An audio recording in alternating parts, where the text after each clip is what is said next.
Welcome to the Heritage Show, where we explore the healing, empowerment, and resilience of Asian women.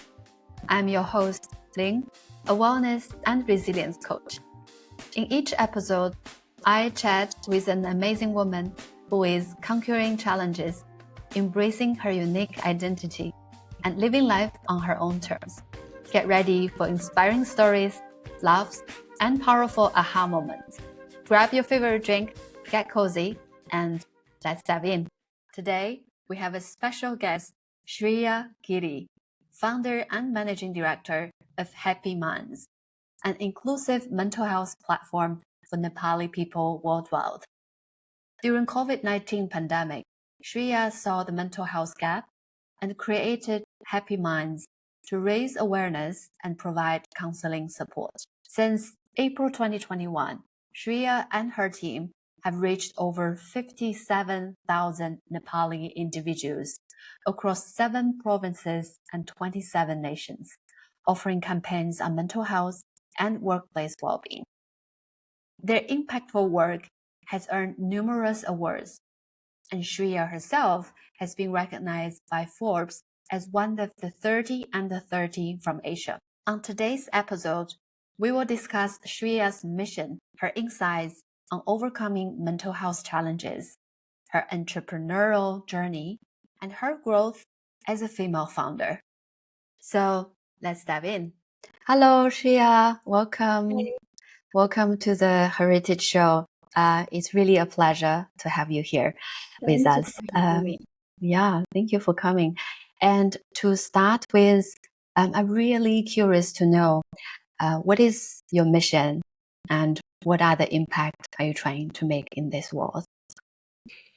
My mission is the purpose of my living, which is to create a sense of belongingness for those people around the world in times of crisis and challenges. So mostly leaning in towards mental health and psychological safety. I want to be a part and create a community where people can feel that they belong, even if at times they don't find anyone around them. Mm-hmm. Awesome. Thank you so much for sharing.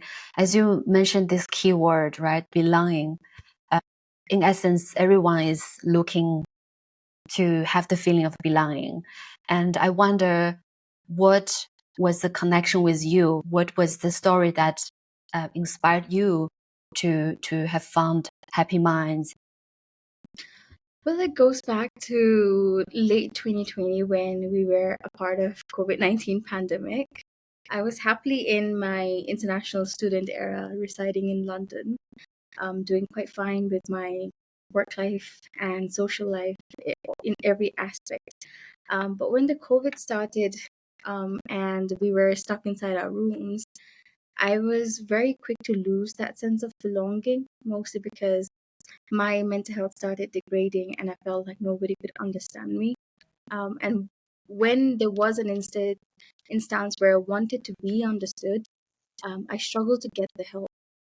So I reached out to NHS. Their wait time was 7 months, and I reached out to my own community, Nepali mental health professionals, and there seems to have been a big gap in mental health professionals being available on social media or online. So I felt like, and now that I've experienced the mental health gap myself, me prioritizing my own well-being, I did return home just because of this. But I wanted to make sure that no one else goes through this or no one else feels this, the void, the sense that you are left alone. So I went ahead to create a community for myself just to make sure no one else feels left alone, just like I did then. Yeah. Wow. What a story. As you mentioned, this waiting time, even in countries like Germany, here a lot of people also had experienced mental health challenges, and it's also very challenging to find mental health support, psychologists, and there's always a long waiting list. So coming back to you, you mentioned that you actually had quite a comfortable life living in London. I wonder, what was that perhaps pivotal moment help you make that decision of going back to your home country and started to build Happy Minds, because as the heritage show is to showcase the stories of women who have lived abroad and what they had learned living abroad. Well, for me, I think I was rather living a very successful life, success in a place where it's very difficult for an international student to get a nice, stable, reputed, respected job. And Mm-hmm. I was working something that went alongside and complemented what I was studying. I was quite happy with what I was doing. So never had I ever thought I would ever be in a stance where I would rather choose to come back home, Nepal, and leave all that behind, because I think I chased that life for a very long time. But there was a stance where, once your well-being starts degrading, and we were in pandemic, meaning you just never knew when was this going to end. It was also maybe a negative pattern of thinking that yelled out loud, "Is this the it? I've worked so hard and I've reached here, but at the end of the day, when I see my parents being worried and not doing well, I felt so hopeless and powerless, And also on the times where I wanted to be held, when I felt the loneliest, I didn't have anyone around me. So no amount of money then could ever be enough for me to come out of loneliness. So I think that Yeah, was the main motivation for me to come back home, because everything aside, and your mental health, your sense of belongingness, your community, your parents, your friends, they weigh much higher than any pay scale or any reputed companies, their packages, or literally anything else. absolutely. This coming back again to the belonging that you mentioned earlier, right? The sense of being supported, being held, as you said. Um, Talking about the mental health topic back home in Nepal, I recalled my experience traveling in Nepal more than a decade ago with a few friends of mine, climbing the Annapurna track. It was really amazing view, beautiful people. My impression back then was people there are really happy, really welcoming. But in reality, actually, based on data, 15 to 20% of people in Nepal experience mental health conditions and challenges. So looking at this data, when you founded Happy Minds, how do you overcome these challenges and stigmas around the mental health topic, especially considering the culture elements there? I think rightfully mentioned that a lot of the times when you just look around, it just seems as if everyone is so happy, close knitted. How could anyone ever have any sort of mental health challenges in a community like Nepal? But if you just look a little closer, I see it that maybe people don't know what is it that they're going through. Hence why we assume that there are no mental health challenges amongst the communities. So number one thing that I'm battling with is stigmatization and lack of awareness on mental health itself. I'm not going to say it's been very easy, because to speak about mental health in a way where the conversation is welcomed in the community is equally very challenging, especially when it's coming from a young female, where Yeah. there's a lack of trust. Mm-hmm. Especially also from someone who doesn't come from the psychology background. So, everything aside, I know that the fight of advocating for mental health, the fight of encouraging people to come forward and seek support is always worth it. So we find our own ways. We try to see what language is it that they understand if we were to talk about mental health. And we adapt to that, because the belongingness, the inclusivity, that lens is still applicable here as well. It's not that probably that they don't want to hear about how to come out of anxiety or how to stop overthinking. It's just they don't know what is it when they're experiencing it in their body and mind, and what might be the right way to be open to hearing to someone else who's giving you a different perspective. So it's all about being open, to also accepting that someone might be resenting towards your idea, but not taking that personally. So being open to adapting to your ways of facilitating and advertising and marketing and making people aware to speak their language. So it's been difficult, but the fight has been worth it. Yeah, it's amazing to hear that, especially when you talk about tailor the language, the approach to local people, to people that might not have knowledge and awareness of this topic. So the education is really the key here. And when you last mentioned it's really worth the effort, could Yes. you maybe share a bit more what have been happened ever since you founded Happy Minds? What actually gave you this sense of achievement along the journey? So when I initially started, it was just me and one more team member, a mental health professional who initially started connecting people in need with mental health professionals. And it was just supposed to be a 3 months long project, just something to keep me engaged whilst I'm here in Nepal looking after myself. But the way people seek for support, it was almost as if, could you provide text therapy because I'm indoors with my parents, but it's actually my parents who's causing me traumas. So I can tell that I need support, but I can't come online or I can't come visit you in person. I would rather hear the voice of needs and that's speaking for help from the people that they're reaching out. And when we were able to even customize the way we give therapy and adapt it to different ways that maybe a startup was not able to then, we still proceeded to provide and support for the people all around. And sometimes even all the clients who come into the office seeking for therapy, initially when they come in, they're very shy. Sometimes they lack confidence and they have anxieties before coming into therapy for anxiety. So they ask for assistance. Could someone come and attend me, guide me, keep me engaged because I'm very anxious? 2 months, 3 months into the therapy, they're the jolliest person on earth. Yeah. They feel so comfortable to come chat with us. They bring in sweets and food, and they rather like sit and chat and play games with the team. And I see that transition. That's us uplifting someone's livelihood, us encouraging someone to let them know that you investing in your well-being and personality and your confidence is worth it. And when you see all that happening all at the same time, it gives you a bigger reason to wake up with a brighter smile every day. And it's not just me, it's almost a team of 20 to 22 mental health professionals who are dedicating to the platform of Happy Minds to make sure that we do this every day. And the bigger reason is to uplift and encourage people to see that there's nothing that they can't achieve. Yeah. It's really touched me when you see someone who had struggled mental health, that you see their eyes light up when you see their Mhm. life transitioning to different states to achieve transformation. This is amazing.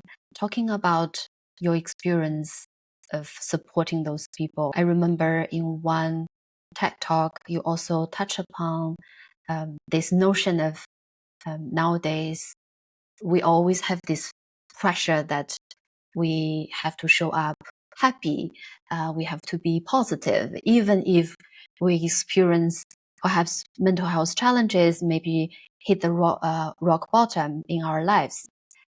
Especially this is a strong notion also among women. Personally, you experience the mental health challenge as well.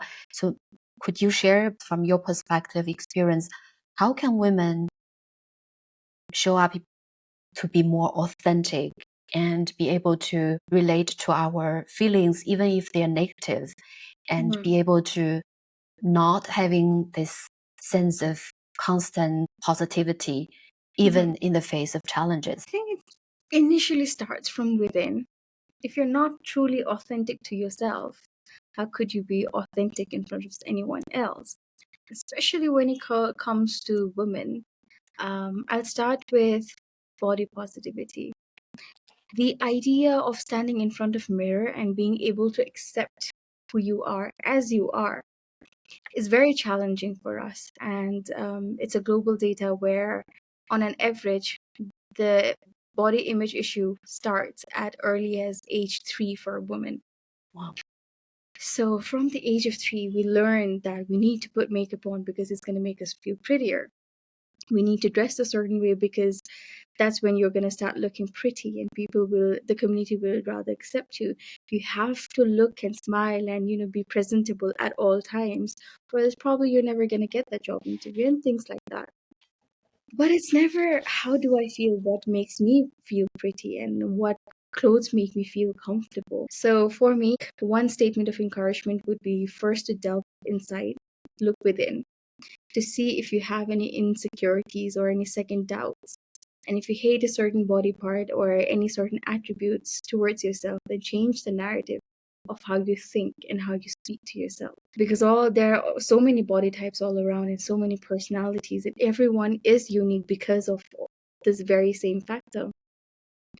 But something that I think it's rather the patriarchal society and their notion on how a woman should be if they were to put in front of a stage, then we are very quick to quickly assume that all the images from the movies and music videos that we see online, they're always with the brightest smile, red lipstick, suited, booted, and all of that, and never a very casual girl with no makeup, no heels, in a very comfortable cloth, but has the most confidence voice. Mm. So I think it's the image that the entire society has kept there for us. So sometimes when I watch a movie based on women and how they reflect upon the movie, how they perceive themselves. Example, the movie Barbie was a great source of inspiration as well, because when the Barbie came into the real life, she no longer felt pretty. There's this one very long monologue from the actresses as well, how they say how tiring it is to always seem and come across as pretty all the time. So I think it starts from there. It's not that you always have to seem confident, and it's okay for you to say that I'm not feeling the most confident, or oh, this is a big crowd. I just feel a little anxious, but I'm expecting good response and acceptance from you, and you can just be authentic you. Yeah. But before you even get there, it starts from within. So you need to accept the fact that you're feeling nervous when you're going in front of a crowd. And when you do, verbalize it, because they're humans as well. They can probably hear it in your voice. But when you've let it out there, you know that the expectations can match your energy. And then you can always go up. Yeah, absolutely agree with you. What I hear from you is really to recognize those emotions that we're experiencing, to accept it with compassion, and to be able to also express it. This is really amazing. Thank you for sharing these tips. Thank you. As we touch upon this topic about looking inward, love ourselves, I remember Oscar Wilde said that to love oneself is the beginning of a lifelong romance. We often look at love as romantic love with the partner, perhaps with the kids or with friendship or with our parents. But to love ourselves is the source and the beginning of able to send love to others around us. So talking about this self-love components, I know yourself experience the challenges in this element, and you are a strong advocate in self-love and self-care. Do you have any tips to share to the women's audience, especially as I also coach a lot of women who had experienced overwhelming life and work, feeling burnt out? What had worked well with you that you could recommend? The best one for me is fake it till you make it. Oftentimes, your brain makes you think that you can't do it. So you're very quick to negatively talking to yourself, which also lowers your confidence, self esteem. But if you just try to keep a reminder on your phone with affirmations, maybe you could download an app or just set a reminder with a small note to yourself. If not, sticky notes anywhere all around the house, back of your phone cover, on the mirrors, on the washroom doors, anywhere that you can. So you keep reminding yourself, and you're aware now that I don't have any stance to talk negatively or think any less of myself, because I am the one who wrote that note. Meaning, I deep down do believe that I am what I think I can be. So, first is to change the narrative and build a self confidence, mostly through cognitive restructuring.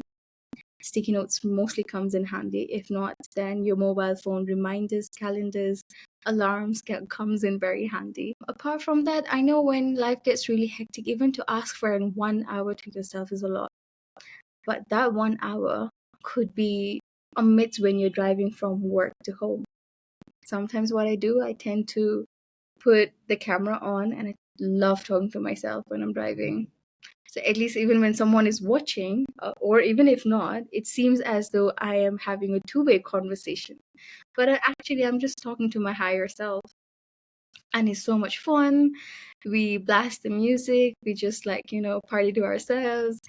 And that's self care as well. You uplifting yourself, you celebrating your big and small wins, because you don't necessarily at every stages in life get people to celebrate your successes with. So yeah, as small as half an hour to 1 hour to yourself and cognitive restructuring and reminders, changing your narrative would be the best do for me right now. Love it. Um, Especially on the sticky notes that have things around you that remind you about how awesome you are, what have already you achieved in your life, and little by little, I think those small actions could help you rewire your limiting belief and rewrite the story, as you mentioned about the narrative. What are your two most favorite ways to look after yourself and your well-being, if you don't mind me asking? Wow, thank you. Thank you for asking. I love this topic. For me, my day always start first is self-care. So this is the first thing on my to-do list. Actually, I always consider my day start the day before when I fall asleep. So I consider this is the first thing I do to nourish my brain and help my body to rest. And then I wake up, I would do my morning routine, go get the sunlight in my eyes and write a 5 minutes journal and do a little bit of meditation. And then usually I go for a workout, come back, eat some breakfast, and then start my day. So as long as I put myself at the first of my day, I feel incredible. I feel confident. I feel like I can conquer all the challenges come to my way. That sounds amazing. I think something that I really liked how you phrased it, sunlight into your eyes. Yeah, We forget that nature helps you heal. exactly. And ultimately, you need to go back to the nature. Yeah. So it's so overwhelming and fulfilling and so refreshing and grounding the moment you get back to your nature, even with like just a walk for 10-15 minutes or just a sun basking early in the morning. I love that. Yeah, thank you. Thank you for asking. Well, Shreya, something I'm really interested to ask you and learn more is about being a female leader. I'm sure you have also many other responsibilities to juggle. Well, being a leader in this world nowadays, often there is this expectation that you always have to show up strong and competent and confident all the time. You have been very vocal about your challenges in the mental health and how you have overcome it. But perhaps this is a lifelong challenges for a lot of people and a lot of leaders as well. So from your experience, can you share a bit more? How do you show up balancing the side of being a confident and competent leader will still be able to be vulnerable and even ask support when you need it? Very interesting question. Being a leader on its own is very difficult as it is, provided all the instabilities and unfortunate circumstances that keeps going around in the world. And making gender as a barrier within the working professional is just adds up to how things can be more difficult. But it's also about your resiliency. Sometimes it's as difficult as you not being able to find a space to rent out for your office because the house owners don't really trust females to pay bills on time or know how to handle things. Sometimes a XYZ client is so awkward to be dealing with you because they just have never negotiated with a female. So automatically, even you being a leader, you have to forward the conversation to someone else or put them in an uncomfortable situation. So be the first mover to change the perspective for the other person. Then versus sometimes it's just something that you do and they automatically say, oh, because she's a girl.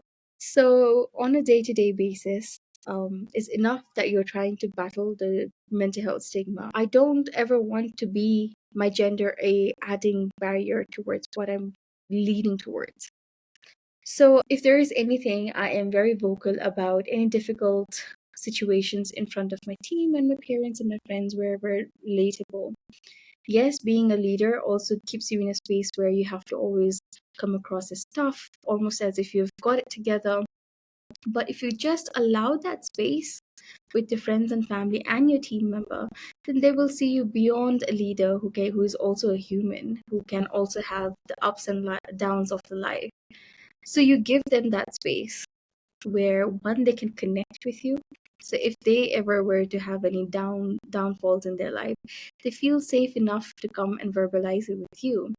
And it's also about you choosing your words correctly and going in towards your team members, letting them know that so this is how this client treated me and I don't feel comfortable.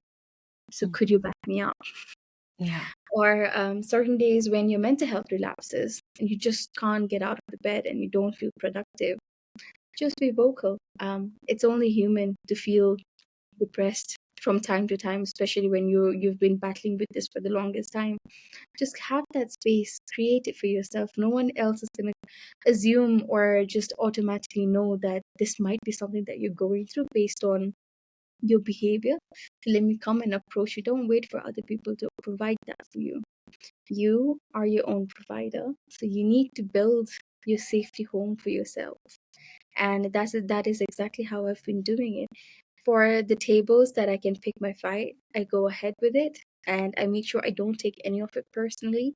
Even the other person, they hadn't seen another female leader before. They hadn't been under those circumstances, so I don't hold any judgment against them. I just take it as a business. When I come home, I do sit down for reflection, but I never dwell over it. Second, I make sure I have a army who's got my back, not just in terms of managing the business, but also managing each other's well-being. Yeah, love it. Especially I love when you mentioned that we often forgot about leaders are humans too, and they also have their struggles, their ups and downs in life. Your courage to show the vulnerability to your team member, thus have in both way being able to feel this psychological safety, feel you build a safe home with your team, with your family, and have them as your back to support you, and don't take it personal when things happen maybe negatively towards you because you are a female founder. That's really courageous and really inspiring. Myself as a female leader, oftentimes in the startup I worked for, in the environment I was in, I had faced similar challenges, but I felt there are so many women like us to have the courage to challenge the status quo and to show up as human. And this is the first step towards changing. And thank you for sharing. As we're talking about being a founder, a leader, as an entrepreneur, you have achieved so much. Happy Minds has been recognized not only in Nepal but worldwide, and you have been named as one of the Forbes 30 under 30 list, which is a remarkable achievement, especially when you're this young. And I wonder, what have you learned from this experience, and what lessons that you could share perhaps with other women who are aspired to found their own business, especially in the domain of mental health care, wellness area? Firstly, thank you for recognizing and acknowledging my work so far. I will take all the love and acknowledgement in because I need all that, because I have more and more work to do, not just for Nepalese around the world, but hopefully slowly for people all around the world. As in, sit down for self reflection and write your who's and why's, who, what, when, why, how. Because a lot of the times the journey gets really tough. eventually you will sit down to question yourself if you've taken the right decision and what are you doing? Is this even worth it? Yeah. Am I a single person ever enough to change the entire structure that the community has been longing on for thousands and thousands of years? But once you've sorted your who's and whys, you will never have to rely for motivation outside of you. You will know why is it that you started. You will know what was your opportunity cost to pursue your dreams, and you will know what really burns your fuel and your fire. Apart from that would be communicate, sit down with your parents, sit down with your friends, be with your close ones, and let them know that this is what you intend to do. Share your mission and vision, because eventually you will need to build an army for yourself. And during times of difficulty, during times of need, you can now get back to them asking for support. It doesn't necessarily always have to be financial support, but that too. But along with Mm. that, or in terms of like networking, in terms of moral support, legal advices, and things like that, because you can't do it by yourself, especially when you're trying to make an impact, when you're trying to embark on a social enterprise journey. It can get very difficult, and your brain might say that you can do it by yourself and you don't need anyone else. And as much as I would love to endorse that, just you on yourself, to change the world, your thinking might be, but you will need an army to hold back in case you fall down. And apart from that would be to never expect anything from anyone. No one owes you anything. As long as you know, that nobody owes you anything and you don't owe anyone anything, it gives you a clearer vision as to where is it that you're leading. If anyone comes along the way to give you that support, it's always an added bonus. Make sure you give them gratitude and acknowledge the support that they've given has actually impacted your well-being, your growth, your company's growth so much, and make sure that you always revert back to them. But at the end of the day, always remember, no one owes you anything, and you don't owe anyone anything. So I think these would be my best learnings as a female leader working towards the mission. And if there is anyone else who might want to pursue this as their career option, as a mental health professional or social worker, or even as an entrepreneur, then I would always request to sit down and write your passion again, your who, what, when, why, and make sure that you have people around you enough that show trust and help you to keep your passion alive. But also remember, again, that no one owes you anything. You have Yeah. to do the legwork. Amazing. I love it. I especially love when you talk about how to use who and why as a source of your motivation, because this entrepreneur or solopreneur, which is what I'm doing right now, it's a long and hard journey. Sometimes can feel lonely, but having this clear mission and vision and why really helps us to always remember the reason we started this, and to come back to what you mentioned, also the very important point about building the support system, having this army of people that have your back, support you, really make a huge difference. Yeah, Thank you so I'll give much. you an example, Ling. Yeah. For any professional, I think LinkedIn is a platform that you must join. Mm. And a lot of times, no matter how much you research and go online, just your knowledge and the data that's online is never going to be enough. So reach out to working professionals that you think could be of your support. Ask for mentorship.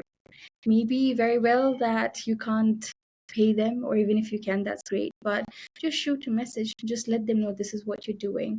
Ask for 30 to 40 minutes of a short meeting because you would like an advice on this. And then just write a hopeful message with a gratitude, looking forward to having this conversation, looking forward to receiving your advice. And then it's great if they reply, equally great even if they don't, but at least you tried. So you are sending a message out there in the universe that you're looking for mentorship. So even eventually you'll get there.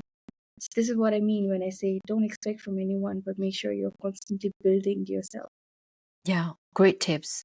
LinkedIn definitely is a perfect platform for people reach out asking for support, to learn, to exchange and grow. Next one, perhaps, is a little bit of a heavy topic, but as we touch upon in our previous conversation, you talked about the idea of being the chain breaker of a generational trauma.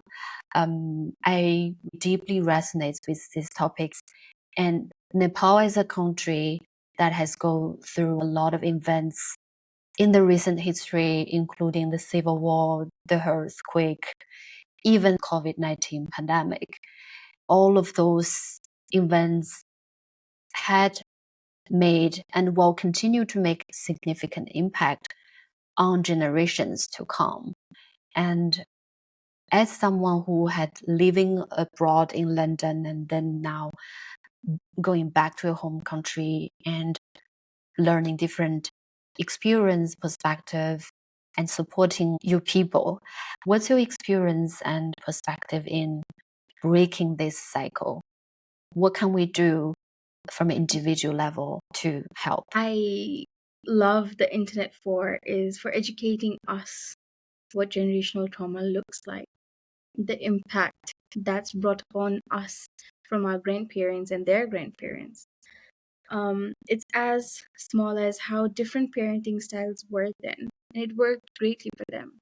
They might have had their own consequences, which might have created more traumas for the next generation thereon. But at least up to our generation, we know what a mindful parenting looks like. So our generation is rather more open towards seeing what might be good for the kid. Basically, not putting society's expectation before your child.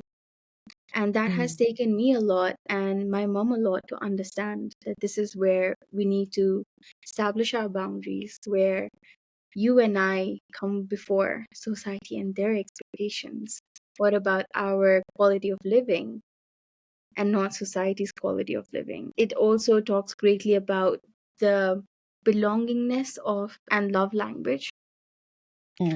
Just because my grandmom loved to shower mom with gifts and that was her way to show love doesn't mean that my mom also has to only show love through gifts, because I might need a quality time, affirmations, and that. But my mom wouldn't know that because she's never been taught. Yet alone, there was no internet when she was growing up or when she was growing me up. So I wouldn't even expect her to understand what is it that I'm seeking towards when it comes to parenting. But at least being born into this era, we know better. And when we do, make sure you go back to your mom and let her know what is good and what is not. Because a lot of the times, even when I sit around making content for my platform Happy Minds, I go back to my mom and talk about good touch and bad touch. I talk to her about like mindful communications, assertive communications, and things like that. And these are the things that she's never been taught about. No one has educated her in these topics. And bear in mind that my mom is a very well-educated woman who's also a working professional. So it just surprises me that how is generate like our mom's generation never come across things like this. Leaving the grudges aside, now that we know better, it's also our responsibility to make sure to create that space with our parents if we have, and teach them like the way that they taught us for all these many years. And if we have the space, do things differently, because it really does change the entire world. And I think that our entire personality, how we perceive ourselves, carry ourselves, is entirely linked with our childhood and their parenting.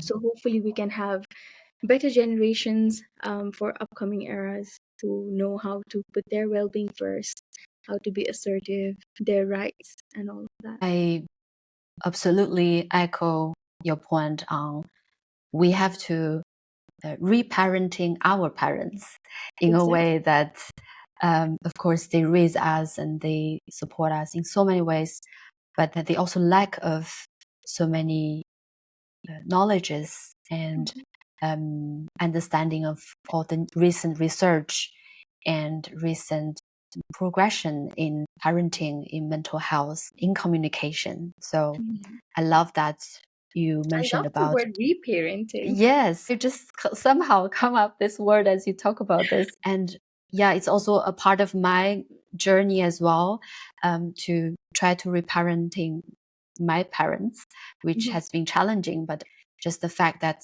we're starting to try, we start to communicate, as you mentioned, in this nonviolent, compassionate way.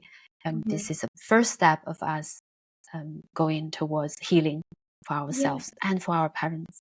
But also just to let it out there as a reminder and more like a heads up that it can be very triggering as you're doing that, because you sit down to unpack your trauma sometimes with your parents. And sometimes it's too late for them to understand or perceive or even be open to hearing a different narrative. And that's fine as well. We still try not to judge. Yeah. Um, but we make sure that we are aware that during the process, it can be equally triggering for you along the way. So we still prioritize our well-being and self-care, emotional regulations in place as we're trying to reparent our parents again. Do you have perhaps one small tips you can share when these emotions are triggered or heightened? Let's say when we have a conversation with our parents on a challenging topic. Have your safety person as a backup. I would easily say self-care, meditation, self-talks, grounding, and all of that. But a lot of the times, having someone next to you or letting someone know what you've gone through and what are your next moves, as to when I have this conversation with my mom, it could go well, but if it goes bad, do I have the space to come back to you to find the comfort? Yeah. So having a safety net at the back of your head really helps. Awesome. So this safety net not only support us in our low moment, but also super essential, especially when it's coming to the part of our healing journey, when we Yeah. really need this shoulder to lean on. Perhaps even a hug would be very, very helpful. Yeah, or Thank you just so sit much. together in silence. You don't even have to talk, but just to know that there is a physical person sat Yeah. next to me, and is giving me that space and comfort is so comforting. I think that's a privilege, Mm. actually. Yeah. Yeah, I love that, to hold space even when it's silence. And with that, I'm also curious, as we're talking about generational impact. And now I would like to look at the future. So, what are some of the exciting projects and future goals that you have, both personally, also professionally, at Happy Month? Well, let's talk about the company first. Of course. I have aspirations to collaborate more across different sectors. At least here in Nepal, not every doctors and nurses have components of mental health into their curriculum, meaning they are themselves stressed, going through their personal relationship issues and all that mental health challenges, and they are continuously available for their clients. And sometimes when their clients are at distress, then it can be too overwhelming for them. Or sometimes, even when the client is asking for more support, we don't have the right tools and techniques to attend to that client, because the healthcare professionals and social care workers, they have a direct impact onto a client's well-being without even probably being a proper surgeon with your gloves on, but your words and your tone and your presence, your body language speaks a lot. Yeah. So hopefully more collaborations within the sector of healthcare professionals and social care workers, because we want to impact more lives. And just mental health professionals alone can't do it. So Mm-hmm. we want more collaborations there. We also are looking to expand outside of Happy Minds to see if we can contribute back to Nepal's mental health sector with more advanced knowledge, because I don't think it has received as much attention and resources as it does. There is a global shortage worldwide, but we want to make sure that the concept of online counseling is available, and eventually not just for Nepali people, and let this be a platform for just people all around the world. So that's the motive as of just yet. But my personal goals and aspirations so far, I thought I don't want to be within a box.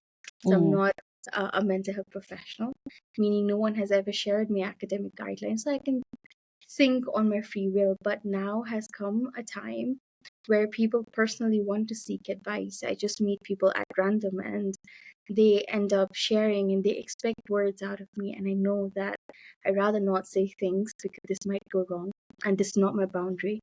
But I'm slowly looking into getting some sort of guidance and certifications that I can coach people just for their mental health only when needed, but just to impact and feel more confident towards what I'm doing. Apart from that, more personal development so that I can reach towards more international and impactful investors, not just restricting to Nepal.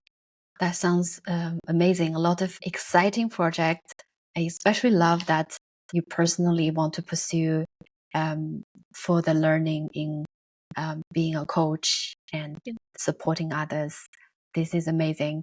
And I really can't wait to hear and see more success from Happy Minds. And with you sharing this many inspiring stories, Shreeya, how people can find and connect with you?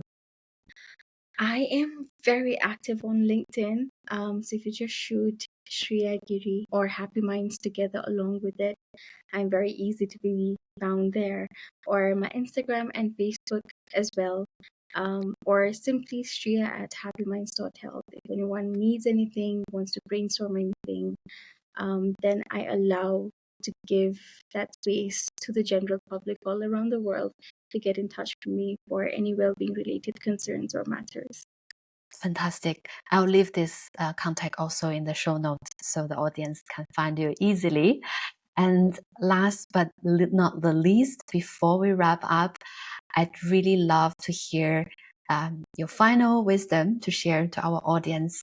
So if you could share just one insight from your journey so far to other women and the audience alike, what would it be? It starts with you, it ends with you. So invest in yourself is something that I would love for all the women all around the world to take away from this podcast today. And if I were to revert the same quote back to you, what would you advise me on if you were to throw me a statement or a word of encouragement? Wow, that's a very good question. I think the one that I mentioned earlier, quotes from Oscar Wilde, just really resonates with me. So I can repeat here again. To love oneself is the beginning of a lifelong romance. So it goes along the similar line of the insight that you share. I love it. Start with you, invest yourself. Thank you so much. It's been really wonderful having you here, Shreeya.